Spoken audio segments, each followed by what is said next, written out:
7 reasons why people fail at forex trading. I started writing about forex trading sa blog ko mga 2015, 2016. And I've received a lot of inquiries on how to be successful at it. So I did my best to share what I know. I've even conducted online webinars about forex trading. And unfortunately, I only know of very few people who succeeded at it. Karamihan ng mga nag-try usually nag-give up after a few months, and they tell me na ang hirap daw, parang hindi sa kanila, masyadong mabilis. Yan yung mga number one na reason na naririnig ko, na masyado daw mabilis for them. At saka nakaka-trauma yung nasusunog yung account nila ng overnight, and I can understand that, no? Big sabihin na nasunog yung account nila, as in nag-zero yung balance ng account nila overnight. So, nakaka-trauma talaga yon. And there are several reasons why people fail at forex trading. And if you know these common reasons, I hope that it will help you avoid them, itong mga mistakes na to.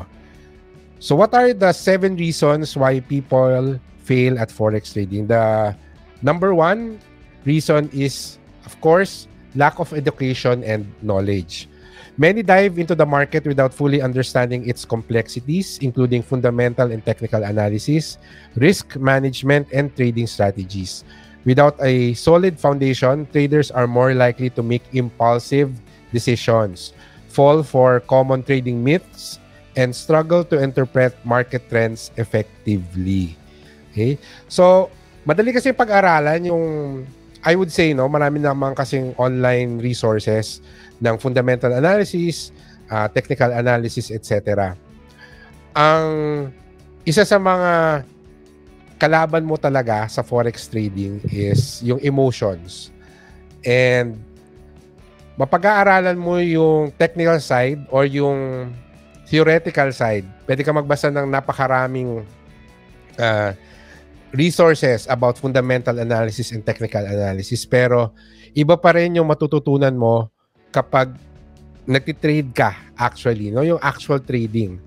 And even sa paggamit nga ng demo account, I always recommend using a demo account for you to be able to come up with your own trading strategy. Pero yung trading strategy mo sa paggamit ng demo account, usually hindi magiging pareho kapag gumagamit ka na ng live account, pag totoong pera na yung tinitrade mo. Kasi nagkakaroon ng emotional factor. Yung sa demo account, malakas ang loob mo kasi ano siya virtual money lang yung ginagamit mo. Pero pag live account, totoong pera mo na yung ginagamit mo, bigla kang nagkakaroon ng hesitation, nagkakaroon ka ng fear, nagkakaroon ka ng second thoughts doon sa mga trading signals na nakikita mo. So, ang ma-attribute ko lang to sa lack of education and knowledge, na iniisip mo na alam mo na lahat, pero may mga lessons ka pang kailangan mong matutunan dun sa actual trading environment. So, akala nung iba na nagtatry ng forex trading, once na pinag-aralan mo na yung mga theory, I would say, nagbasa ka na talaga ng mga fundamental analysis strategy, technical analysis strategy, ay magiging successful ka na, or at the very least, you already know everything that you need to know. Pero, once you dip your feet into the water, may mga additional lessons pa at wag mong i-ignore yon. So, as always, my advice is to never put money on something that you don't understand. So, you have to understand what the forex market is, ano yung relationship ng currency market sa stock market, sa mga iba't ibang klase ng market, and lalo na sa mga economic calendar, mas maganda na meron kang understanding dun sa mga iba't ibang economic events. So the number one reason is lack of education and knowledge. The second reason why people fail at forex trading is poor risk and money management. Traders who often fail neglect risk management techniques such as setting stop loss orders or applying appropriate position sizing. Failing to control risk exposes traders to significant losses, leading to emotional decision-making and irrational trading behaviors that can compound their problems.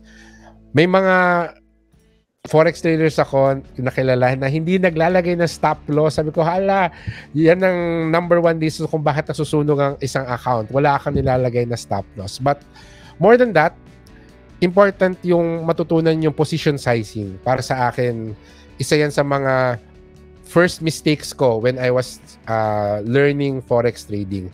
And yung money management, very important kasi hindi ako naniniwala dati pero sinabi nung isa kong friend na magaling na forex trader, ang labanan sa forex, patagalan, no?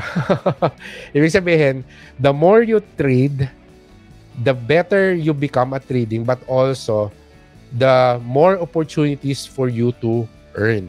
Kasi ang sinabi pa niya, ang winning rate niya, 40% lang. Ibig sabihin nun, sa 10 trades niya, 4 lang doon yung tama or 4 lang doon yung kumita. So sabi ko, paano ka kumikita kung 40% lang yung winning rate mo? So sinabi niya sa akin, ang secret niya is yung money management. So just a simple illustration, let's say na meron kang 5 trades, no? 5 trades. Tapos meron kang sinet na risk-reward ratio na 1:2. Ibig sabihin nun, every time na nagtitrade ka, nag-set ka ng stop loss, ang maximum na matatalo sa'yo is $1. Okay? So, yun yung risk mo, $1. Tapos, ang reward mo is $2. So, every time na mananalo ka or tama yung position na tinake mo, ang profit mo is $2. So, 1:2 yung risk-reward ratio mo. So, sa 5 trade, sabihin mo na yung 3, talo ka. So, negative $3 yan. Pero yung 2 mong trade na tama, $2 each yung pinanalo mo. So, $4 yun. Ang net mo ngayon, natalo ka ng $3 pero nanalo ka ng $4, meron kang net na $1. So, dyan pumapasok yung importance ng risk and money management, lalo na sa forex trading. Kasi kahit na mas maraming beses ka natatalo, kumikita ka pa rin ng pera. Okay? So, paano mo i-manage yung risk mo sa forex trading? Nakukuha yan sa pamamagitan ng stop loss orders and position sizing. Okay? Lalo na yung position sizing. Impulsive and emotional decision making. Greed, fear, and impatience often cloud judgment and lead to poor decision-making. Emotional traders chase after high-risk, high-reward trades, ignore stop-loss orders, or exit profitable trades prematurely.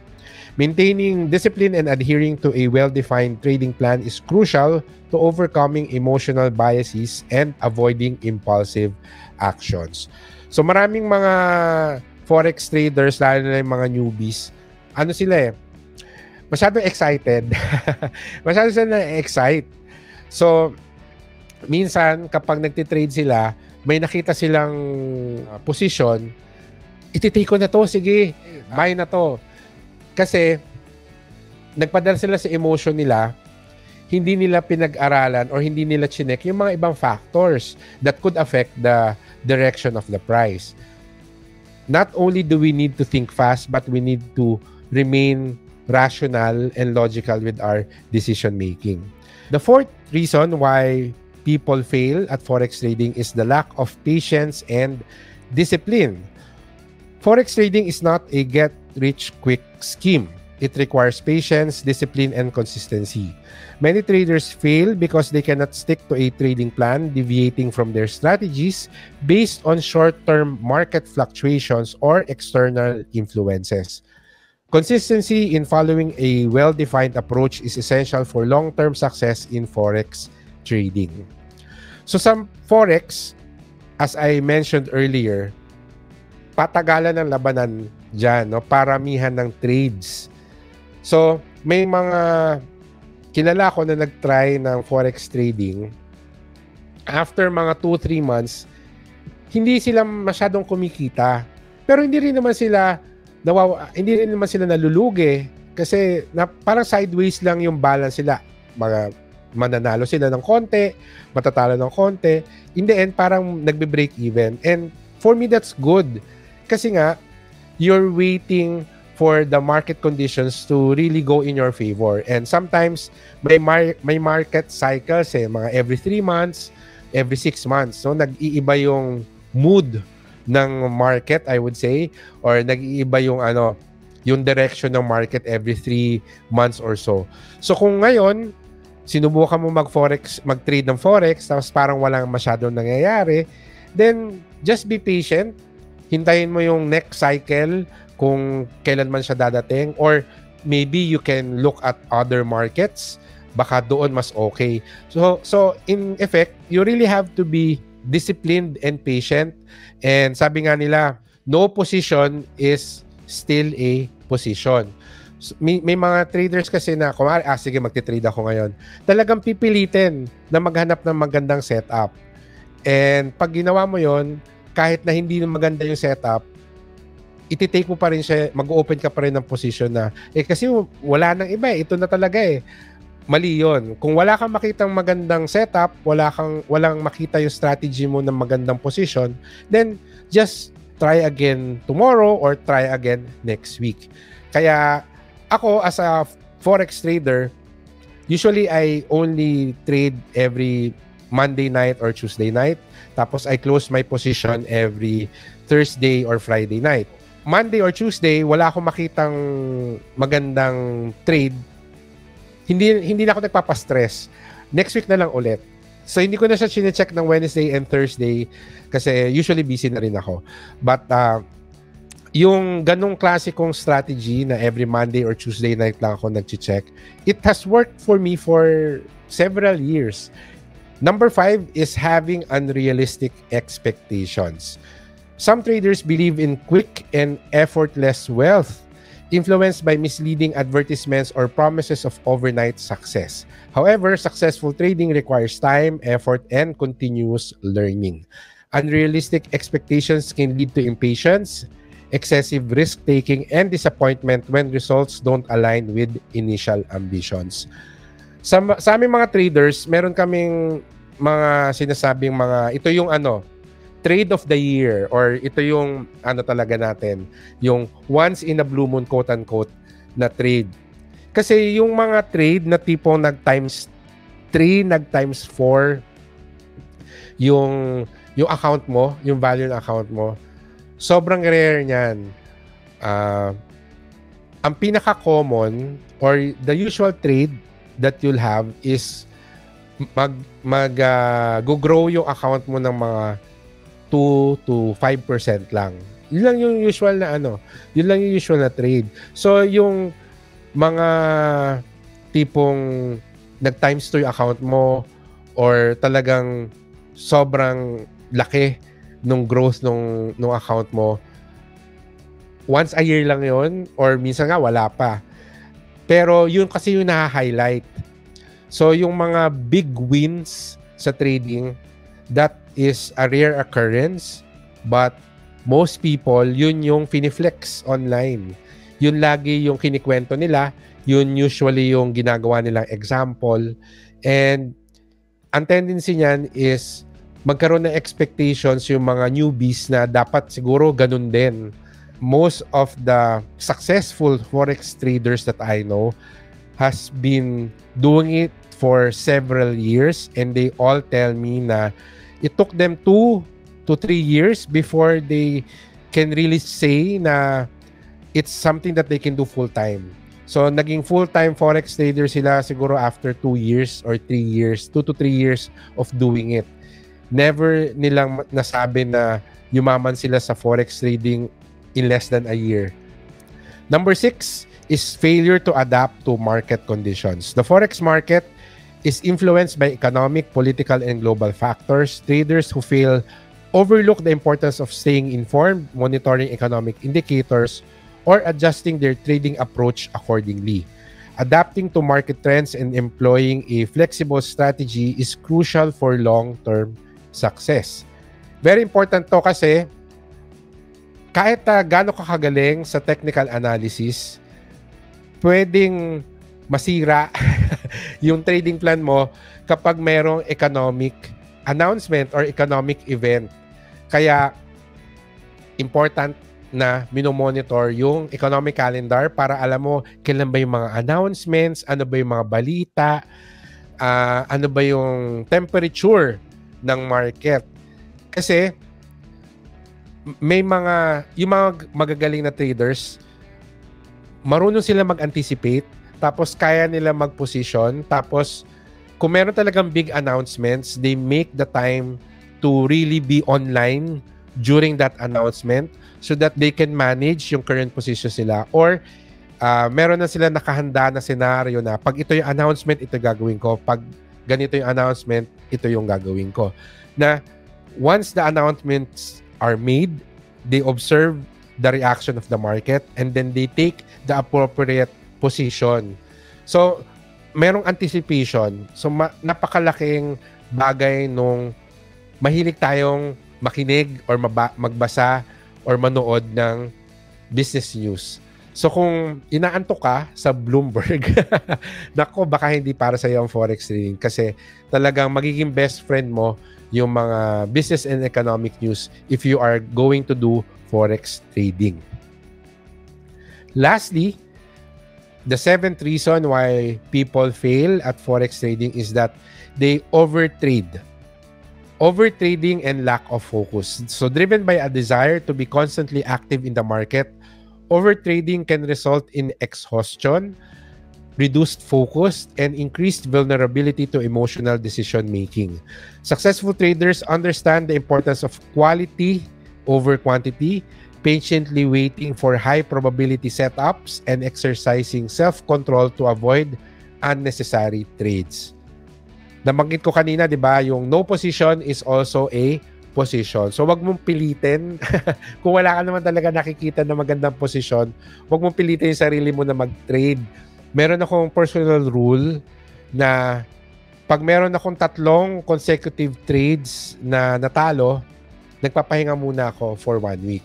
Minsan kasi, baka may iba tayong iniisip, merong mga ibang stressors sa buhay natin na dapat doon muna tayo mag-focus.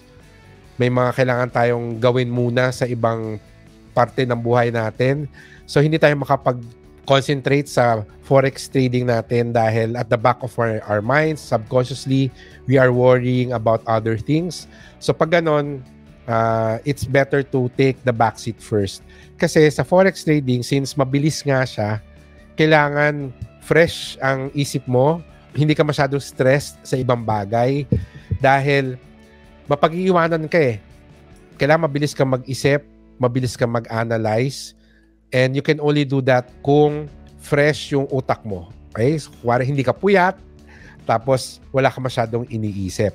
So it's really important for you to have a routine na incorporated yung forex trading kasi hindi rin siya yung tipong gagawin mo dahil bored ka or, oy, may free time ako, mag-trade ako ng forex. Hindi siya ganon kasi meron siyang mental preparation, I would say, kung mag-trade ka ng forex. And it's important for you to be focused when you are sitting in front of a computer and analyzing those charts. So these are the 7 reasons why people fail at forex trading. Lack of education and knowledge, poor risk and money management, impulsive and emotional decision-making, lack of patience and discipline, having unrealistic expectations, failure to adapt to market conditions, and overtrading and lack of focus.